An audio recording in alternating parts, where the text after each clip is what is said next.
Today is Mother's Day, so I must start out thanking my own mother for just everything that you did to raise Ben and I. Thank you for your sacrifices. Thank you for your strength. Thank you for everything that you poured into us. I know that you faced some very, very difficult times where many people would be broken, but you did not give up on life. You did not give up on us. You took on multiple jobs. You did many things that were very difficult in order to make sure that your children were safe and had all the things that they needed. So I just want to thank you for teaching me to never give up, that when there is something out there that I truly want, to keep going for it, that nothing is going to be given, but if you want something, you work for it, and when you fall down, you get back up and you keep going. So you taught me to pursue my dreams, to pursue my hopes, and to not let anyone tell me that there is something that I can't do. If I want it, I go for it. And I am who I am because of what you instilled inside of me. So I just want to thank you so much and tell you that I love you. I also want to speak to all of the women out there who, like me, feel a bittersweetness about this holiday. If you are like me, you do not have children. And it was a very big struggle for me for many, many years. There was a time when I wanted nothing more than to just be a wife and to be a mom. And life did not quite work out that way. For many of us, our path did not just happen the way we really wanted it to. And I'm in a place where I can truly say that I am thankful and I am beyond blessed with the life that I live. And I know that had I had those things, I wouldn't be the person I am, and I would definitely not be the teacher that I am. I work at a school where there are many needy children. There are children who come to us who do not know the true love of a mother, and because of where I am able to pour that down on them. I am able to speak life and words of encouragement. I am able to look at them and know how beautiful and how precious they are. I am able to tell them that I love them, to hug them, to hold them, to wipe their tears away.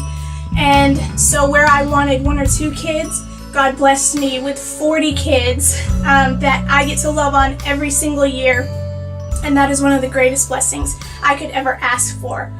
I made a decision early on in high school, before I even knew God. So at that time it was not a religious choice, but I witnessed many of my friends become teen parents, and I watched the struggle of that. I watched it rip their hopes and dreams away.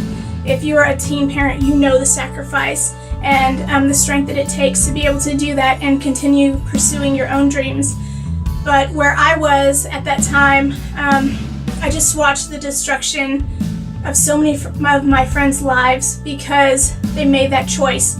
And I decided right then that if I was going to have kids, I was going to wait until I was older, wait until I was married, and then I would have my own children. And that has not been an easy choice. And I did not get married, so that would mean that yes, I am still waiting till I'm married. That is just kind of a running joke with some of my longtime friends. In fact, in high school, there was actually this bet made and there were funds collected about when I was going to compromise myself, which I never did. So I am entitled to that fund. So Brian and Curtis, it was this Pringles fund. I am not going to go into why it was put into a Pringles can. You can figure it out if you think about it. And no, the movie 40-Year-Old Virgin was not made about me. In fact, I'm not 40. I have several years before that ever happens. But here's the thing. It becomes a joke. It gets really awkward. People get very uncomfortable when the subject comes up. So I'm actually pretty private about that. For one reason is in high school and in college, it became this challenge. I am not a challenge. I did not make that choice to see who could make me compromise. So that's one reason I didn't date much, because you go out there and try to find a man who will honor that about a woman, especially younger people and now older people, because I'm older. So if I date somebody, it's going to be somebody my age.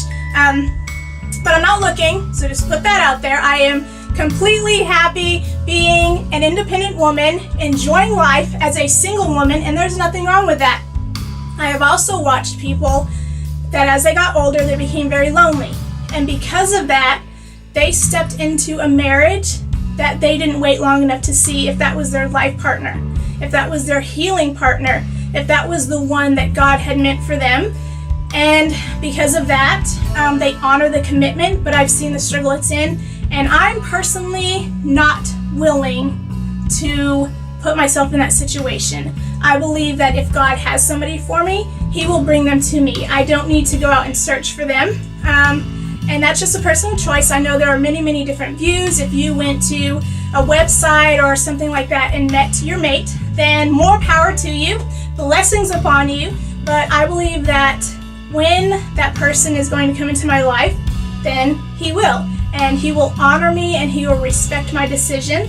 And it will be all good. And until that time, I am going to just find joy and enjoy the life that I have as a single woman, doing the things that I get to do because I am single. There are two very common reactions when somebody finds out that I am waiting till I'm married, that I am not married, that I do not have kids. The first one is you see their wheels spinning as they're looking at me, trying to figure out what is wrong with me. So that's the first reaction.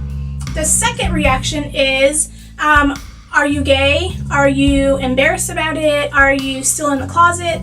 So no, I am not gay. I do like men. And so, sorry all the women out there, but no, I am not gay. And there is nothing wrong with me. So some of my friends would say, yes, there is something wrong with me, but that's something totally different. It has nothing to do with my decision to wait. Now, I told you that in the beginning, when I first made that choice, it was not a religious reason, but when I was 18, I accepted Jesus as my Savior, and at that time, I began to read the Bible and see that it is a calling for us women and men who live their life for God. He asks us to remain pure until marriage, and I honor that. I know that is something also in the Christian community that is a struggle. I've experienced different people who are believers, but for some reason they don't honor that covenant that God asks of us, and I don't quite understand why that is. I guess because it's so common in our world, and it's actually weird not to have an intimate relationship with somebody you've been dating a long time, but I believe that when you enter that kind of a relationship, that you give a piece of yourself away that you can never get back. And that is one of the things that has kept me just really persistent in being able to honor this pact that I made with myself and that I made with God, is because I believe that that is the one thing that I can give to my husband that I have never given to anyone else. And I believe that it is a gift of beauty. It is a gift that I can say not many people are able to give, and there's no judgment about that. I know that we all make mistakes. I've made plenty of mistakes in other areas, but this is the one area that I feel like God has helped me to really just protect. And so if I do get married, it is something that I will be able to joyfully give to my one and only husband. And so it's just a personal choice. But I'm going to end this video now because I feel like I've just babbled, which is kind of why you should probably have a script. But sometimes I feel like you just need to get out there and just talk, and whatever you're supposed to say will come out. So thank you so much for watching this video. I pray that if you are a mother, that you are being honored and celebrated today and spoiled by your children. And if you are not a mother, I pray that you would understand just how beautiful that you are, that there is nothing wrong with you, and that I celebrate you, and look around and see the many blessings that you have, and enjoy being a person who does not have children. Enjoy loving on the children who are around you, nieces and nephews and friends' kids, and know that there is a reason for each of us, and we each have a purpose, and just dig into yours. Don't let the sadness of what you don't have cover the blessings of all the many things that you do have. Be blessed today and find your joy. Goodbye.